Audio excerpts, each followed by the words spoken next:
Hello sa mga Libra guys, para to sa inyo. Libra, this is for you. Libra. Message for you. Tingnan natin ang message for you today, guys. Okay. Para to sa Libra. Sino man ang bibigyan ng message today is para to sa inyo, guys. Okay.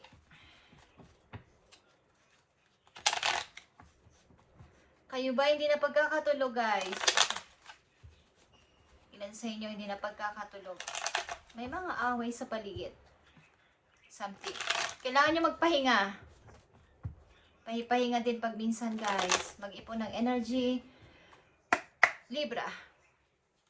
Tingnan natin na inyong message.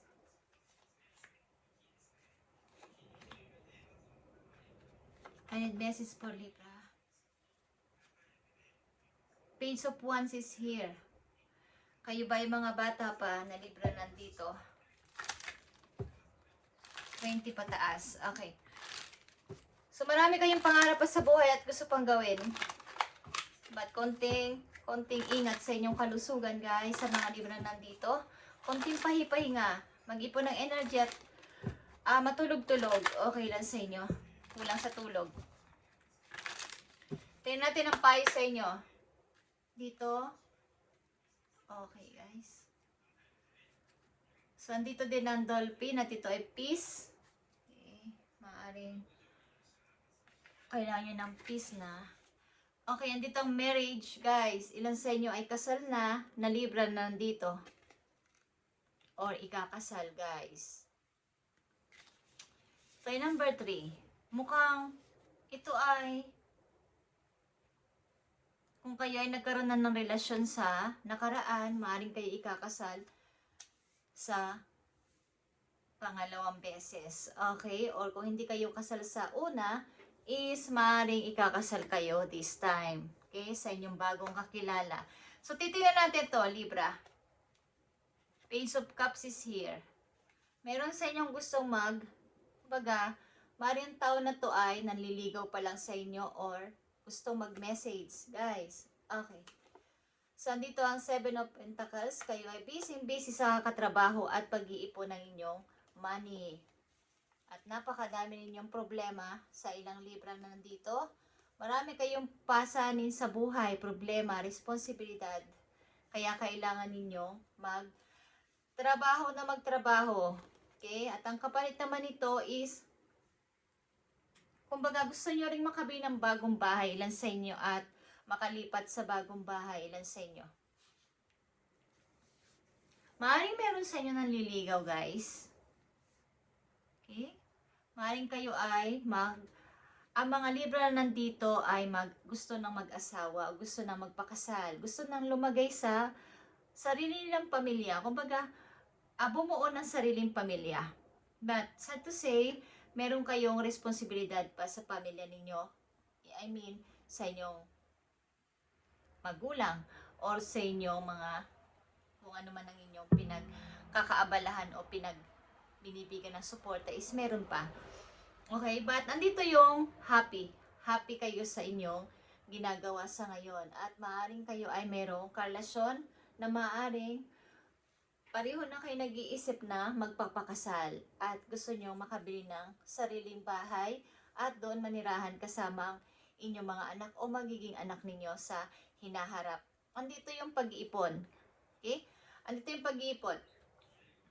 Tingnan natin ang message sa inyo dito. Andito ang protection, guys. Ito ay protection. You are entering a phase where in order for you to be in alignment. Okay. With your intentions and co-create your best life. You may have to be discerning and say no to many things that have been holding you back in the past. Okay. So, kung itong 10 of Wands na ito ay may kaugnayan sa inyo nakalipas o mga problema na ibinibigay sa inyo ng mga taong involved sa buhay ninyo sa ngayon, but gusto niyo nang lumagay sa pag-aasawa or pagbuo ng sariling pamilya is but hindi nyo pa ito ibaba, guys. Okay?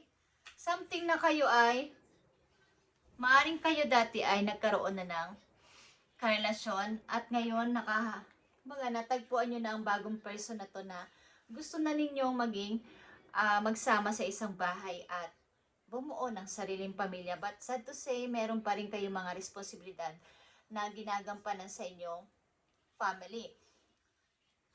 So kaya nandito yung magalalagay na kayo sa bago o re-start ito na inyong buhay is pakawalan nyo na yung mga hindi dapat na responsibilidad na sa inyong inaatang.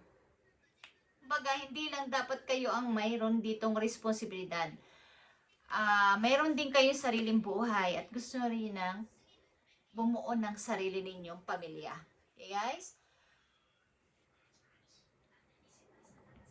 So, kumbaga, andito na, tapos na kayo dito. Nagawa at nagagawa nyo naman ang inyong part. So, tama na, hanggang doon na lang. At buuin nyo naman ang inyong sarili pamagitan nitong kasama ninyong bagong partner sa buhay. Sapagkat ito ay something new. Okay? Nag-i-enter ka sa bago ninyong buhay. Bago ninyong magiging kapartner sa buhay. Para maging best life ito para sa iyo is tanggalin nyo ang mga nagpapa-hold sa inyo galing sa past na problema na hindi naman dapat nyo ito pinapasan pa hanggang ngayon. Okay? So, maaaring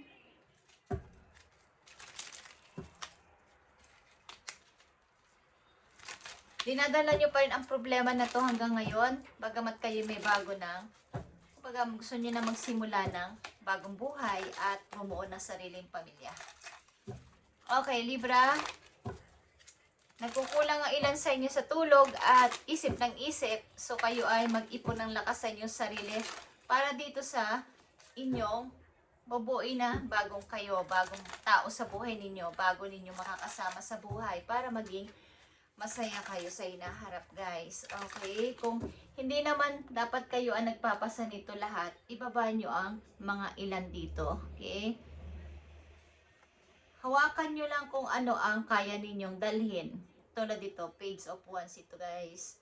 Isang want lang ang dala mo dito. Ang bit-bit mo.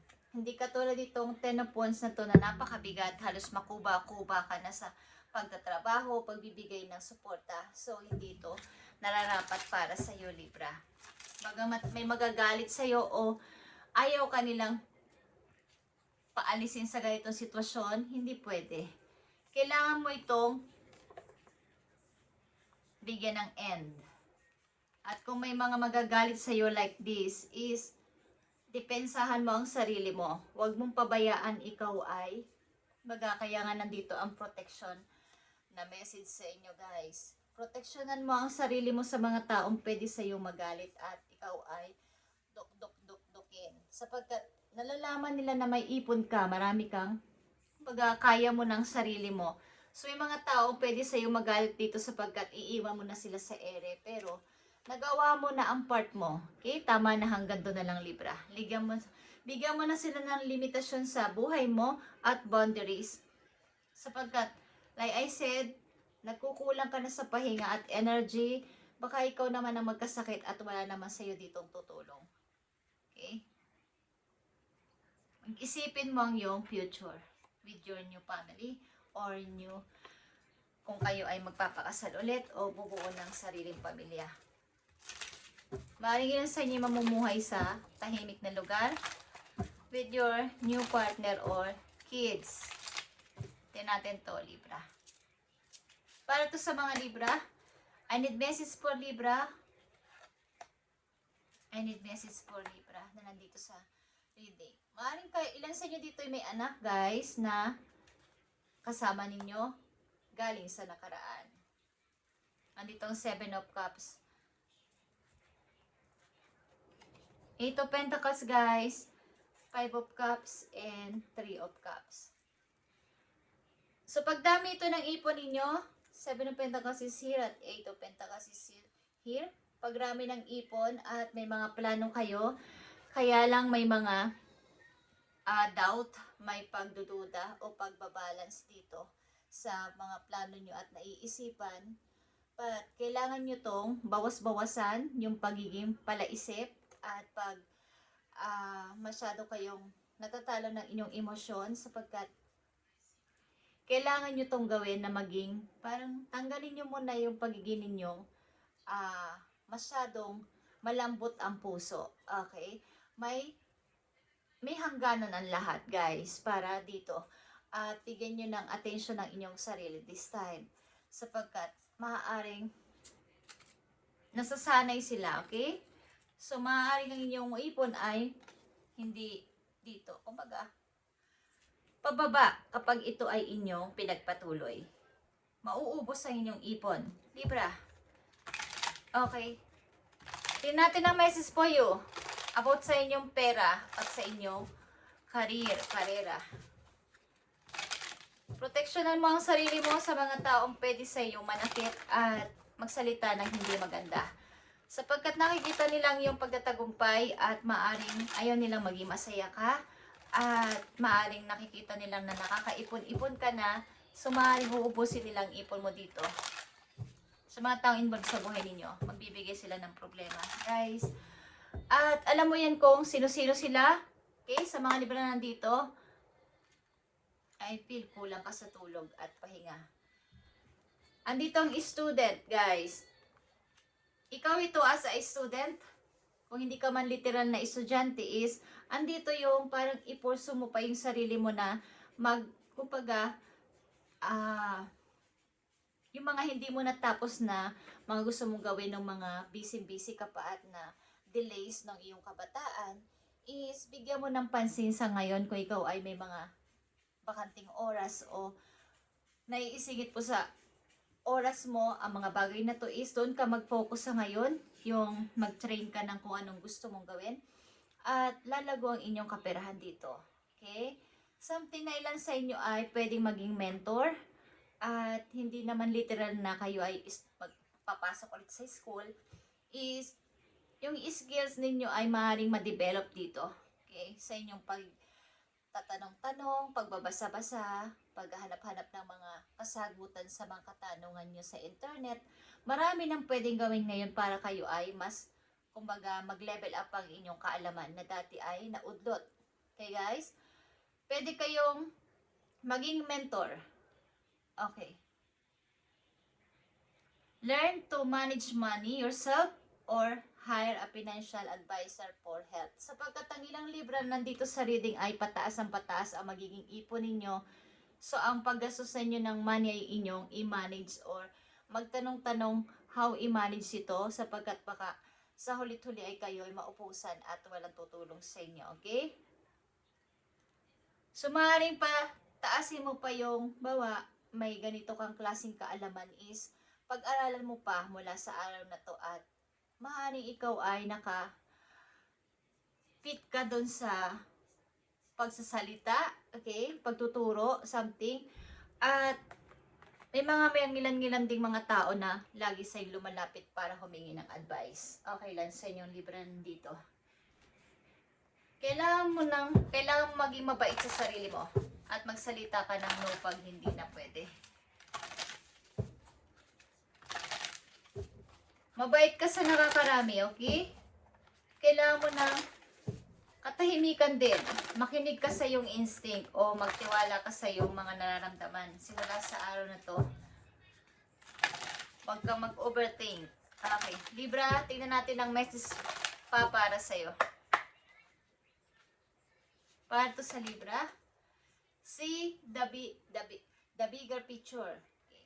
Doon ka lang mag-focus sa alam mong ikaw ay kumbaga ikaw ay doon uunlad. Doon ka mag-focus kung yun talaga ang gusto mo mangyari sa ngayon sapagkat meron ka ditong gustong mangyari. Meron kang need pang gawin. Kaya lang hanggang doon muna. Meron kang kumbaga may kinukonsider ka sa ngayon. Okay? So, maaaring kayo ay malambot ang puso. Guys, emotional. So, bigyan nyo ng halagang inyong sarili sapagkat kayo ay maaapektuhan sa inyong kalusugan pag ganito, guys. Okay. Huwag yung isipin ang sasabihin ng ibang tao. Ang isipin ninyo ay ang inyong sarili at pahalagahan ito.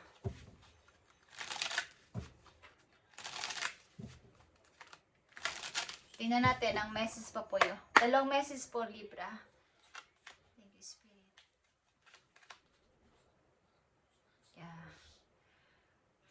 King of Swords is here. Kayo ay maging practical this time. Iwasan nyo ang matalo kayo ng inyong emosyon. Okay, Libra. Ace of Wands is here at the Chariot. Nakita nyo to. Ito ay pagtingin sa mga bagay na gusto ninyong mangyari dati na naudlot.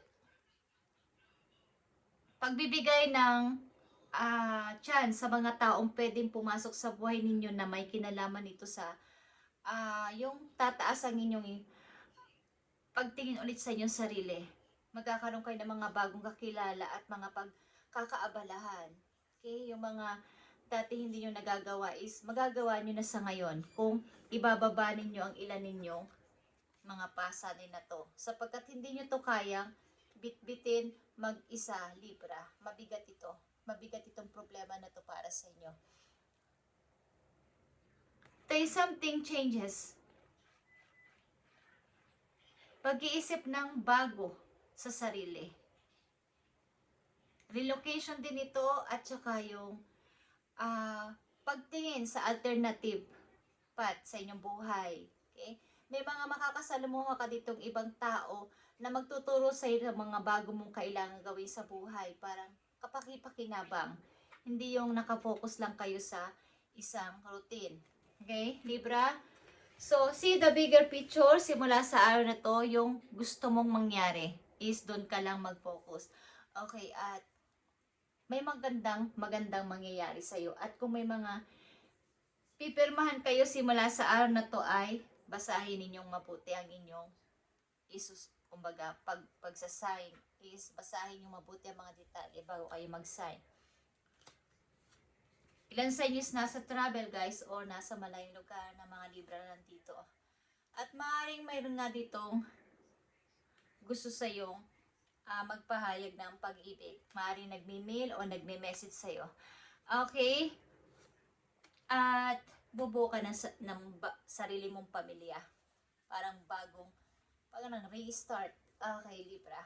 At